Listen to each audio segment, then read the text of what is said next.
দেখো যে কোনো রকম দাগ মানে স্কিন দাগকেই আমরা ব্লেমিশ বলি, আর পিগমেন্টেশন ব্যাপারটা হচ্ছে স্কিন ডিসকালার হয়ে যাওয়া মানেই কিন্তু সেটার সময় পিগমেন্টেশন চলে এলো। এবং ব্লেমিশ আর পিগমেন্টেশন যেটাই হোক অ্যাকচুয়ালি তো সেটা দাগ আমার মুখের মধ্যে, সেটা একনি বসে গিয়ে একনি কালো কালো খুঁটে ফেলেছেন সেটারও দাগ হতে পারে, রোদে ঘুরে ঘুরে দীর্ঘদিন ধরে রোদে ঘুরে ঘুরে ঘুরে ঘুরে ট্যান পড়ে গিয়ে একটা পোড়া দাগ হয়ে যায়, আবার অনেকে তেল ছিটে ফিটে লেগে পুড়ে গেছে।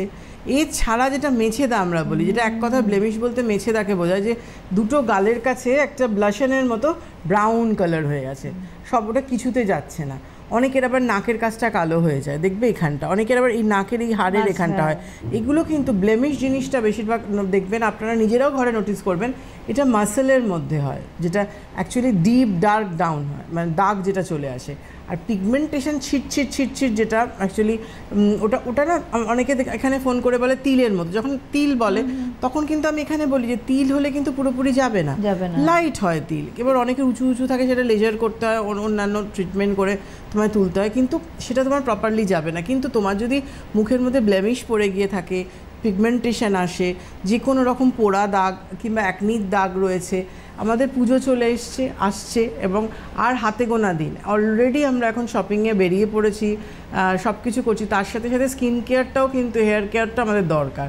আর মুখে দাগ আছে, এই ফোন আমরা প্রতিদিন প্রচুর পাই যে মুখ ভর্তি দাগ রয়েছে। এখন যার টাইম আছে, ওশিয়া হার্বালসের যে পাপায়া রেঞ্জ যেটা রয়েছে পুরোটাই, এটা যদি 21 ডেজ কন্টিনিউ করা যায়, আপনার যতটাই যা দাগ থাক না কেন, যত দিনের দাগ থাক না কেন, সেটা কিন্তু আস্তে আস্তে লাইট হতে হতে হয়তো পুজোর আগে পুরোপুরি উঠবে না, কিন্তু একটা লাইট আপনার হয়ে যাবে।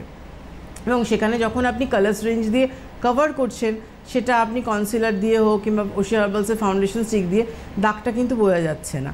কিন্তু আপনার যে মানে খুব হেভি যে একটা হার্ডি দাগ হয়ে আছে, সেটার জন্য কিন্তু যে ওশিয়া হার্বালসের যে পাপায়া রেঞ্জ, যেটা আজ পাপায়া রেঞ্জের মধ্যে আমাদের ফেস ওয়াশ রয়েছে, papaya clean anti blemish face wash, যেটা একটা অল স্কিন টাইপের জন্য নর্মাল ফেস ওয়াশ টিউবে রয়েছে। আরেকটা আমাদের papaya clean anti blemish face wash, এটা ফোমিংয়ে রয়েছে, কিন্তু এটা টার্বো ব্রাশ রয়েছে। এটা বিশেষ করে এটা যাদের একটু ড্রাই স্কিন, কেন ফেস ওয়াশের কাজ হচ্ছে ক্লিনিংয়ের সাথে সাথে এক্সেস অয়েলটাকে বার করে নেয়, কিন্তু ফোমিং ফেস ওয়াশ কী করে, তোমার ময়েশ্চারটাকে লক করে। আমাদের ফোমিং ফেস ওয়াশ মানে দুটো আছে, একটা হচ্ছে পাপায়া ক্লিন রয়েছে, একটা আমাদের ভিটামিন সি রয়েছে। যেহেতু আজ আমরা দাগ নিয়ে আলোচনা করছি, কেন মাঝে প্রচুর ফোন এসেছিল, হেল্পলাইনে ফোন আসছে, হোয়াটসঅ্যাপ করছেন আপনারা, মুখ ভর্তি দাগ কী ইউজ করবো, কী করা যায়। সেই ক্ষেত্রে কিন্তু আমাদের ওশিয়া হার্বালসের যে ফেস ওয়াশ, এটা কিন্তু যখনই আপনি ফেসটা ক্লিন করছেন, শুধু একটা ফেস ওয়াশ, আপনি তখনই বুঝবেন মুখটা কত ব্রাইট লাগছে।